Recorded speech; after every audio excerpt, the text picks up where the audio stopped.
Alright, what's up everybody? My name is Jaxler, and I'm going to be running another Bound Neo for you folks tonight. This is a pretty obscure little game. It's a Japanese indie freeware FPS that was made by a solo dev in 2007. It is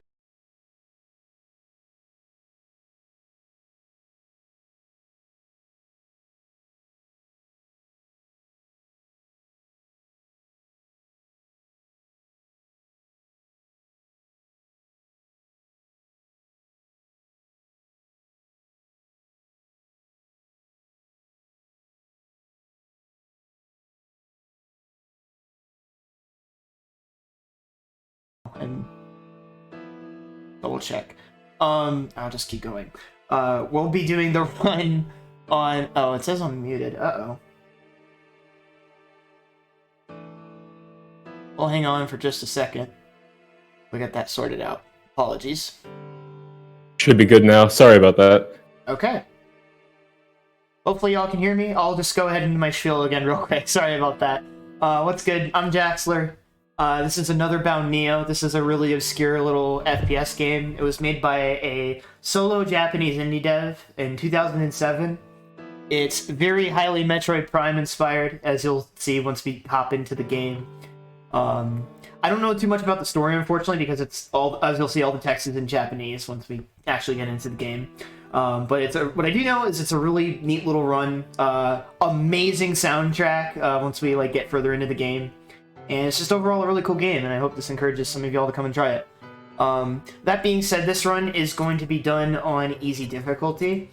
This is because enemies will take less damage to defeat, and will take less damage from enemy attacks. The latter of which is super important for some damage boost strats that we'll do before we get to some of the bosses and stuff like that. But other than that, I am pretty much just good to go. So time will start when I click easy difficulty here. I'll start counting on 3, and we'll start time on go. 3, 2, 1, go. Alright, welcome to another Bound Neo, everybody. The first thing that you're going to be seeing me do is diagonal strafing. This is a pretty common bug in some early 3D games, where if you hold forward and then one of the side directional keys, you'll actually get faster movement than you would if you were just holding a single direction. So I'm basically going to be holding diagonal for the entirety of the run, and what I'm going to be doing is using the camera in order to steer myself so that I can maintain those diagonal input keys. That being said, I am going to sort of point my camera towards the ground like I'm running GoldenEye. That just makes it a little bit easier to corner because I don't have to turn the camera as much. It's just sort of a quality of life thing for me. So this game is kind of set up like a 3D, Metroidvania. I call it the Metroid Prime at home. Oh, it's actually a really cool little game. The way it works is that we're going to be going into different sections of the space station here and finding a boss, and each boss is going to give us a new upgrade or ability that's going to let us go to the next area. This is not the kind of Metroidvania, though, that lets you sequence break. It is hard-coded that in order to get to past certain barriers and stuff that you need to have seen certain cutscenes and all that jazz. So a lot of this run is movement optimization, combat optimization, and just making good use of this diagonal strafing. I'm making sure to maintain as much health as possible as I'm making my way to the first sort of subsection of the station, because we're going to be doing some damage boosting strats, and we want to make sure that we have enough by the time we get to the spot right before the boss, so I don't die. Right here, I'm going to be going for a cycle skip. It's a little bit luck dependent whether or not I can get it. Luckily, none of the enemies got in my way, so we nailed it. Essentially, what I'm doing there is I'm meeting that platform as it's rising up, which allows me to jump right on top of it without having to wait for it right there. This is one of the scarier rooms in the game, and you'll start to see these green floating blobs. I actually got a really clean line through there. There they are. They like to swarm you and do a lot of damage to you. There's not a lot of iframes in this game, so they can be a real nuisance. So I make sure that whenever I'm doing damage boosts, like the one in this room, for example, that I'm trying to stay in midair so that they push me kind of to the side instead of backwards so that I can get through there a little bit quicker. Our health is looking really good here. You're lucky if you're just barely below half, so being above half health is really nice, which is going to let me take the revisit to this room aggressively. So basically there's a boss here that's cutting power to the station, so we have to leave the room and reload it to activate the proper part of the cutscene. Please game. Oh my goodness. That's really bad. I don't have a good safety save, so I kind of just have to restart. I am so sorry. Holy smokes. Okay. Well, I didn't expect to die there. That's my fault. I was going in there at full HP. We'll run it from the top. So sorry about that. We'll go ahead and get started. Hitting again. I'm so sorry. That room can be really dangerous sometimes. I thought I hit my shot on the target there, unfortunately. Luckily I have more than enough time in the estimate to make up for it, but a little bit unlucky there. Yeah, if anybody has any questions about the game or any of the strats I'm doing, feel free to let me know. This is a pretty straightforward game, but it is really comfy and cozy. And once we get past that first boss, I normally don't. I have safety saves, but I normally don't have one that early because that usually doesn't blow up in my face like that. So marathon luck, I guess. But it is what it is. We're having fun. What does protag gender do? Nothing. It doesn't really change anything outside of the character model. Just a few small differences and a little bit of difference in cutscenes and stuff like that, like a different character portrait. Inside the game itself, it doesn't really matter. I just happen to pick male because it's the top of the two options. So when I'm mashing through to make a new save file to do another attempt, it just lets me get to the start of the game a bit faster. So pretty smooth through here again. We're trying to make sure that we don't take too much damage going into those last couple of rooms before the first boss. Once we actually get into the boss, believe it or not, it's actually really consistent, really safe.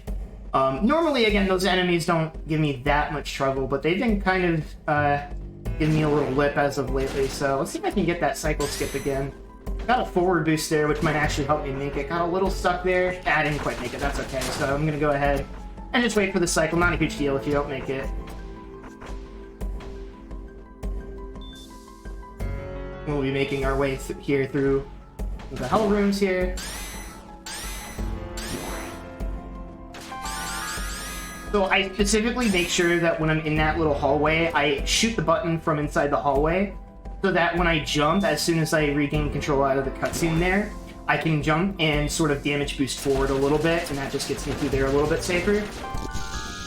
Wow, no hits through there. Okay, so we're doing even better HP-wise this time. I really apologize for the mess up there. I kind of had a freak accident right there, but gonna be doing the same thing again, where we reload the room in order to spawn the enemies in. We should be good to go here. See, there we go. Really not that bad. I just couldn't get... I got kind of stuck on the wall there, and I couldn't shoot at it for some reason, so there we go. We're good to go. And this is the first boss with the eyeball monster. I don't know what any of the bosses' names are, but it's a pretty straightforward boss. It's just going to kind of fly around a little bit, get stuck in a corner, and then shoot some projectiles at me. And so what I'm trying to do is maintain close enough distance so that my shots still hit, and try not to move too much if I can in order to prevent the boss from jumping around as much here. There's no auto-fire in this game, so you have to sort of mash quick in order to get fastest possible shot output there. But the thing of it is that sort of the trigger for when it releases the attack is when you let go of the left mouse button. And so because of that, you can't mash left click right click, or getting a auto hotkey script to mash through the blaster shots isn't as good because it's based on letting go of the keyboard input. So it causes, trust me, I've tried. It's a little funky. But you just kind of have to time your shots well. If you do it too fast, it'll also just cancel the input. So that was the first boss. That gave us long shot. This makes our projectile attack go further, which is... I really wish you started the game with, because it makes the game way, way easier to deal with. And killing some of those purple wafts. So we get a free HP refill at the end of every boss fight. And so I'm making use of that so that ideally I don't have to go into any save rooms over the course of the run to refill my HP. There may be a couple of spots where I choose to do so, just to make sure. But we need to go ahead and check in with our friends here. We have to do this between every major wing or subsection of the space station in order to get where we need to go.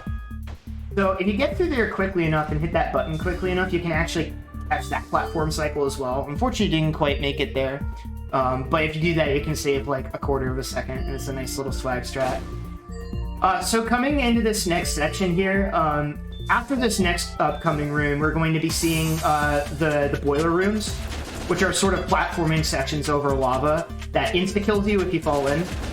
And it has some really cool platforming shortcuts in there that are really scary. I have a safety save before before those rooms, if I do fall. But I'm going to concentrate here to see if I can't hit the fast cycles for y'all to make up some time here. 2, 3, 4, and then you can skip those 2 platforms over there. And then this is the tricky one. 1, 2, 3, 4, 5. Oh, that's really unfortunate. So what happened there is I actually got damage boosted midair by one of the wasps there, and that pushed me into the lava. I would have made it otherwise, but that's why you have a safety save there. We'll go for it again here. You have to be really careful with your jump inputs as well, because if you're too fast, you can actually get your jump input eaten. We're gonna wait this one out here. There's a fast cycle you can make there where you get your 5th jump onto that platform right there. We're just gonna play it safe. And if I do this right, I can actually catch another quicker platform cycle through here. We're gonna wait. Start jumping midair, and then as it starts to come down, that's barely enough height that I need to get up and over that platform right there. And if you're super fast, you can make it up there, but I've only hit that cycle once. And then we're gonna go up and through here, and then we're gonna see our next boss fight here. This boss has 3 different attacks, and we just got the one we don't want to see. There's the blue beam, there's fireballs, and there's the stomp. Blue beam is the slowest one because you have to hide behind one of these sort of platforms here in order to not get hit by it. But the more HP you have, you can actually sort of tank a couple of the blue lasers.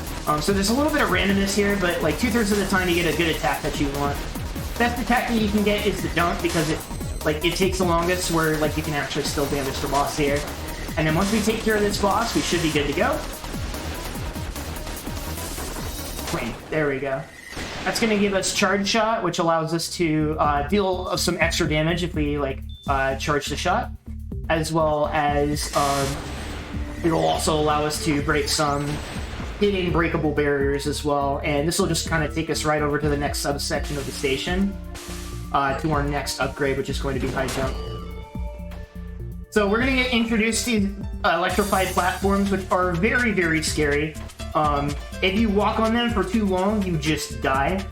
There's a fast track here for the strafing through here. I'm just going to take this really, really safe, just because I really don't want to die again and put the marathon further behind. But the puzzle here is that where the lights are dim, that's where you can walk safely. And so we're going to get through that section real quick. You can do that all in one strafe. But I'm playing it a little bit safe just because I know I'm a little bit behind here. We'll go up here, hit this one. We gotta jump and then hit this one. And then that takes us into the boss right here, who's the invisible green demon thing? I don't really know. But yeah, so the way that this boss fight works is that he basically turns invisible and starts attacking you. And the way that you make him visible is by damaging him where he is. And so what I'm going to do is, well, once this sort of like cutscene goes through, I'm going to kind of just jump out at the end as he sort of turns invisible, start charging a charge shot attack, and then I'm going to attempt to nail him as he loads in. And so he's going to be jumping around here, and then I'm going to wait for him to like rise up into the air and stay still. Not being super nice, there it is. And then once he's in that position, I know exactly where he's going to be. So I can just start laying on my charge shots, which do a bit more damage than just mashing the button here. It's been really pesky here.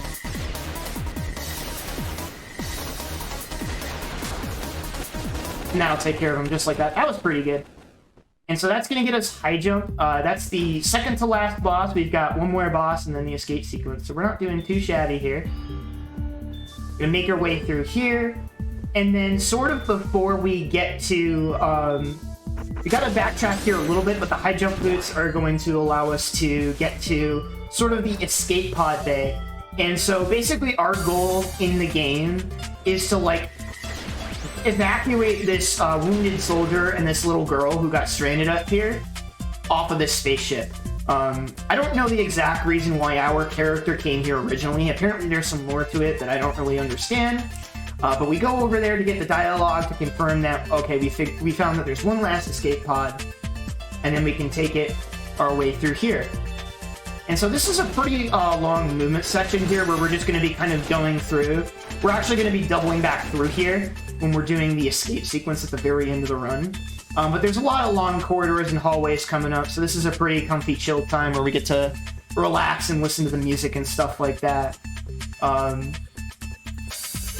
Yeah, I should mention as well, the soundtrack for this game is freely available on YouTube. It's really good. We haven't even gotten to the best tracks yet, which I would argue are like the security wing theme as well as the credits music, which is just a massive banger.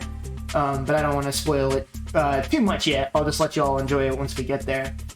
But yeah, if you're all interested in trying this game, I know it's a bit on the obscure end. It is free to download for Windows.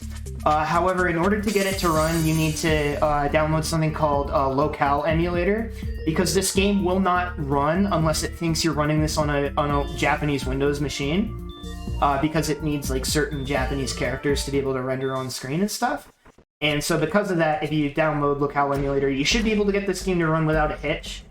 And it's also possible to get this to run windowed if you use the right settings. So if anybody's interested in playing this game and is having trouble getting it set up, just let me know, shoot me a message or a DM, and I'd be more than happy to help you get hooked up with it. It's a really fun little game, and I think it's kind of a cool underrated speedrun. Again, apologies for the little mess up at the beginning, but other than like that catastrophic failure, this run's been pretty decent so far. So we're going over to the last major wing of the game, where we're going to be fighting essentially a knockoff space pirate from the Metroid games. But we also are going to get one more crucial upgrade in order to beat the game here as well. So we're going to be kind of backtracking to the very first area that we were in at the start of the game. But instead, we are going to go past this point and use the high jump boots that we got to go up to this next section. And as we go into the next wing here, we're going to get introduced to probably the second best music track in the game, so I'll shut up for a little bit during these rooms so y'all can enjoy.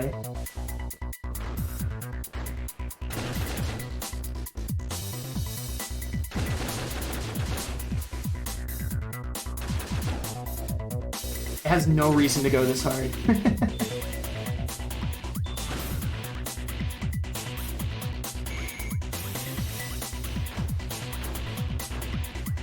Yeah, the basic gimmick of this area of the game is that there are all these security cameras and turrets that will attack you if you sort of come within their field of vision. And so for these ones, because they only shoot projectiles at us, we're not really super concerned with getting caught by them. So with this like turret, for example, I'm just going to run around the side of it and he just won't be able to hit me. And then for this one right here, I'm just going to walk right past them, break this, and if I get through there with good strafing, I don't take any damage from this tank.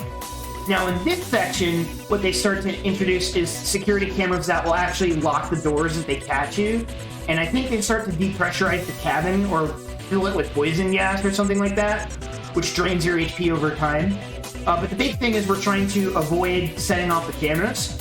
So I move in very specific patterns, so we can kind of do the thing where we roll a bit underneath the camera so it doesn't see us. So that thing's going to nick me for a bit. We're going to reload the room by going into that hallway right there to reset the camera's positioning. Then I'm going to wait for a certain bit for the camera to move into proper alignment.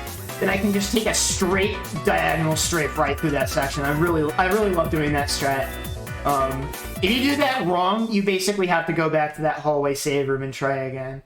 Alright, so here's the space pirate. My strat for this boss is to wait for him to spawn in, hit him with a charge shot to lure him over to this side of the boss arena, and then I'm just going to try to bait him into attacking me and never being able to hit me because I'm just kind of poking at him from behind the wall, and he does a lot of damage even on easy mode. So I'm just going to attempt to do this before he can like teleport and run away. That was, wow, okay, that was actually a really, really good fight. So this gives us multi-shot. It gives us this heat-seeking missile that I can control with the camera. And we use that to hit that button right there, and that's the last Metroidvania upgrade that we need. And so, this is one of the things that can be really tough about running this game for a PB attempt, is trying not to crash your missile shot into a wall when you're on like a really big PB pace or something like that. Something you also might have saw right there is the fact that whenever you like unlock a door in this game, the hitbox disappears immediately. And so, as long as I know when I've hit the button, if I line myself up right next to it, I can just leave immediately right through the door. Then, as you can see, there's the red lights going on. That's normally what happens if you get caught. And the security system activates and locks the door, but it doesn't lock the door on the way back. We're going to kill that turret right there. I'm going to drift up a little bit so I can take minimal damage from the tank. And then this tank is not going to be able to hit me because it's a Stormtrooper tank. And then we're going to keep moving on through here. As we get out of this final wing of the game and into the escape sequence, I want to give a brief a pretty major photosensitivity / screen shake warning. Their ship is going to be collapsing because of the boss we defeated, and it's going to cause the screen to shake really bad. And so I'll let you all know when that screen shake is done once we get through the escape sequence. But that will be a thing for a couple of minutes here. So just a quick warning. But you always get to enjoy some of the music, because the escape theme is pretty good. Taking a little fade through here just to make sure I don't die. But yeah, here comes that motion sickness / flashing lights warning.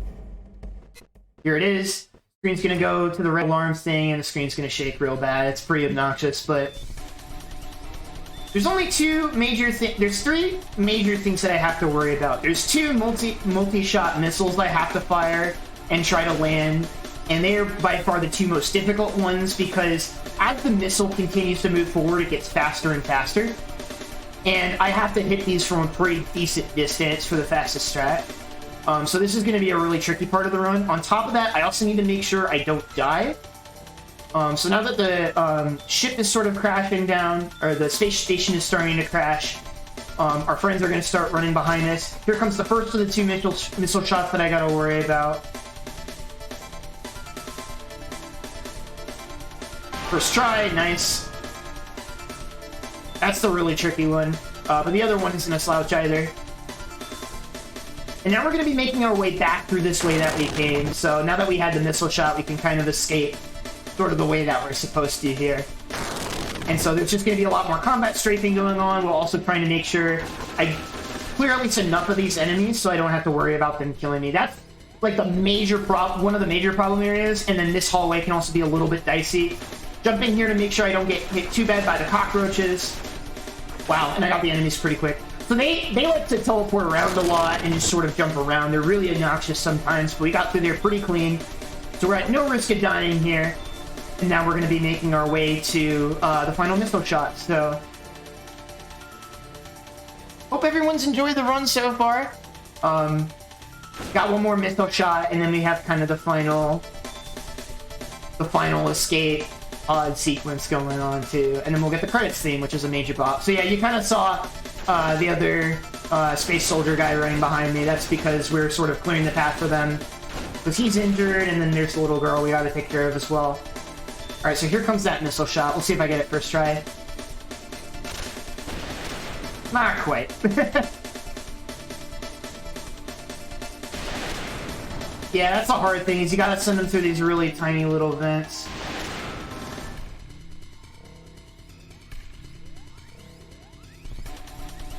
There we go. Third try's not horrible. Alright, and then that unlocks the door, and then we can just go right to the escape pod, and we're at like the final little sort of scripted bit of the run. So we're pretty much at the end of the game.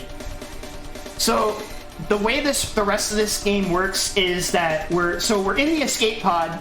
Unfortunately, there was a bit of rubble falling down from the space station, and the other guy sacrificed himself for us to get off the ship. Tragic, but I mean, hey, that's nothing I can do to save him, unfortunately. So now we're on this escape pod, and we are sort of steering it back towards this planet.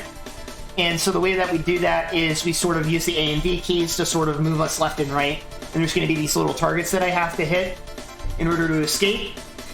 And then at the end of some more of this cutscene bit, it's going to start shaking sort of the exterior hull of the escape pod, and then I have to hold down the click button, or the shoot button, and then rotate the latch.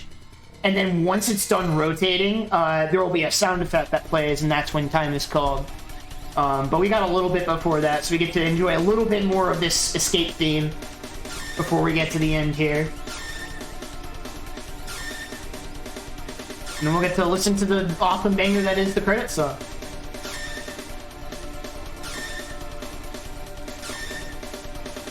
Yeah, so you can see the little targets that we're going through here.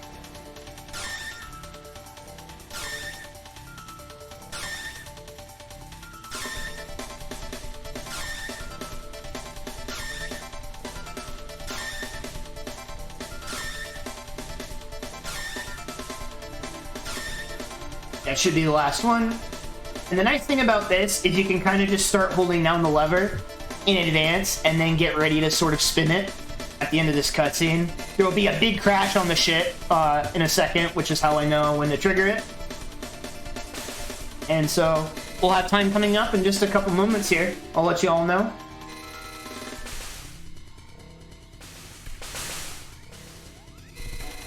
Yeah, just a lot of dialogue here that I unfortunately do not understand, but hey, if anybody out there wants to make a translation patch, hit me up. That would be amazing. Alright, get ready? Fine. Okay, and that's another Bound Neo. Alright, I have no idea what my final time was because my live split accidentally reset itself during the middle of that. Okay, we came in under estimate. That's pretty cool. But yeah, that is another Bound Neo. I actually thought that was going to be a lot worse because of that death. But I mean, hey, 23 is 23. I'll take it. Like I said, this is a pretty fun, short little category if you're looking for something bite-sized. I probably made it a little harder than it looked just because of that early death, but it's a pretty accessible run. And I highly encourage anybody to give it a try. It's a really cool little game. And here comes the credits scene, which is like my favorite part of this whole game. So I just really want to shout out Shots Fired for giving me the chance to run this game. This is really my first FPS speed game, so it's really cool. And on top of that, this is also the game's first marathon showing. So I really appreciate Shots Fired giving this run a little bit of a chance, because I know it's a bit off the beaten path, but I just kind of like games like that are a bit different. So hope you all found that interesting. Hope you all give it a try. Again, if you have any issues getting it set up, let me know. Be happy to show people how to do that, or show strats, or anything like that. Also, in this next little animated frame that comes up, there will be an email you want to post. You know what it is. So be ready for that, I guess. But yeah, we also got the credits scene, which is just huge bop. Game's music goes hard. Yep, there it is. Post your ayayas in the chat. Yeah, this game was early to the party with ayaya. I don't know. But yeah. Anywho, that's another Bound Neo. I've been Jaxler. You can find me at twitch.tv/Jaxler1. I mostly run weird, obscure 3D platformer stuff, but I also do this from time to time. So yeah, thanks for having me, everybody. Enjoy the rest of the week. And thanks to everyone here for letting me be a part of this. Peace out, everybody.